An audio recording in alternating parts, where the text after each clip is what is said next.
Hello children! What food did you eat today? Write in the comment below. Today we will be learning about animals and their food habits. Like us, animals also eat food and different animals eat different kinds of food. Owl. Owl eats small animals like squirrel and rat. Bear. Bear eats animals and plants. Spider. Spider has 8 legs and spider eats small insects. Snake. Snake has no legs. It eats small animals like rabbit and squirrel. Squirrel has a bushy tail and loves to eat different kinds of nuts.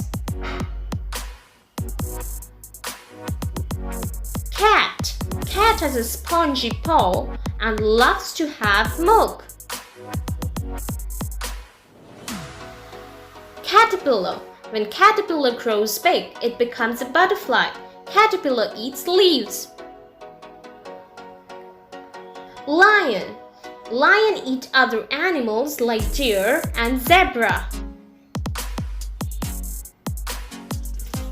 Lizard. If a lizard loses its tail, it grows back again. Lizard eats insects. Elephant. Elephant has 2 big teeth called the tusks. Elephant likes to eat plants like sugarcane and fruits like banana. Deer. Deer leaps and hides behind the bush. It eats leaves. Butterfly. Butterfly is very beautiful. It sucks nectar. Birds. Birds eat nuts, insects and grains.